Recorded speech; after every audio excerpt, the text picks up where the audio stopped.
Manchester press club of Pakistan کی طرف سے پاکستان سے آئے اوورسیز پاکستانی کمیشن کے وفد کے اعزاز میں استقبالیہ دیا گیا اور باہمی دلچسپی کے امور پر گفتگو کی گئی۔ مزید تفصیلات اعتزاز حسن کی رپورٹ میں دیکھیں۔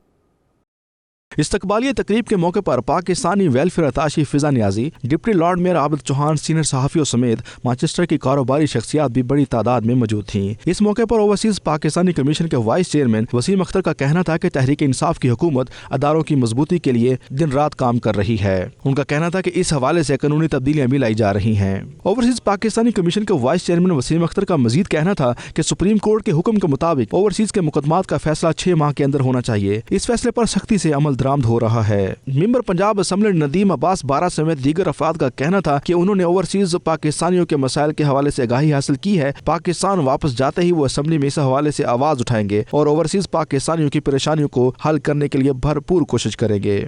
جی، ہم ادھر UK میں آئے ہیں، جو اوورسیز بھائی ہیں ہمارے، ان کے جو مسئلے مسائل ان کے لیے، تو میں نے ادھر بیٹھے جو بھائیوں کی گفتگو سنی ہے، اس میں 1-2 چیزیں جو ہیں وہ میں نے نوٹ کی ہیں۔ انشاءاللہ جاتے ہی وہ ہم اسمبلی میں بھی اس آواز کو اٹھائیں گے اور انشاءاللہ وقت آئے گا کہ اوورسیز کی جو مایوسیاں ہیں وہ انشاءاللہ وہ خوشی میں بدلیں گی۔ بہت اچھا انٹریکٹیو سیشن تھا، بہت ساری چیزیں ہمیں ملی ہیں جس پہ ہم انشاءاللہ ورک آؤٹ کریں گے، اور ہمارے آنے کا مقصد بیسیکلی یہی تھا۔ ایک تو کشمیر کے حوالے سے ہم یہاں پہ آئے ہیں، جو سولیڈیرٹی کل ہم نے لنڈن میں کیا، اور اس کے علاوہ اوورسیز ہمارے جو بھائی ہیں یہاں پہ، ان سے ملنا، ان کے جو ایشوز ہیں، مسئلے مسائل ہیں، اس کو سنا ہے، اور انشاءاللہ we are trying our best کہ ہم اس کو ایڈریس کر سکیں۔ آج کی یہ جو تقریب ہے، یہ دراصل اوورسیز پاکستانیوں کے جو مسائل ہیں ان کی نشاندہی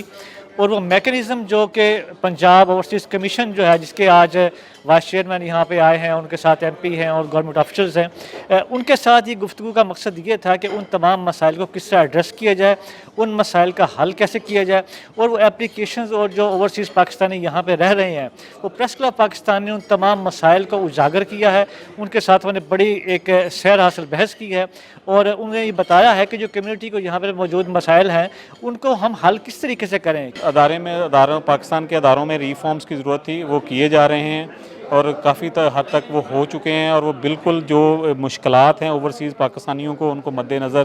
رکھ کے کیے جا رہے ہیں۔ ووٹنگ کا حق آپ کو دے دیا گیا ہے، آن لائن اپنا ووٹ آپ رجسٹر کروا سکتے ہیں، آن لائن ووٹ کاسٹ بھی کر سکتے ہیں، اور جو پریویسلی ہمارے جو الیکشن ہوئے تھے ان میں اس کو کیا بھی گیا ہے، ووٹنگ ہوئی بھی ہے۔ اس موقع پر اوورسیز پاکستانی کمیشن پنجاب کے ممبر کامران بشیر کا کہنا تھا کہ وہ برطانیہ میں کشمیری قوم کے ساتھ یوم اظہار یکجہتی میں شرکت کے لیے آئے تھے۔ اس موقع پر اپنے ہم وطنوں سے ملاقات اور ان کے مسائل سے آگاہی حاصل کر کے انہیں بے حد خوشی ہوئی۔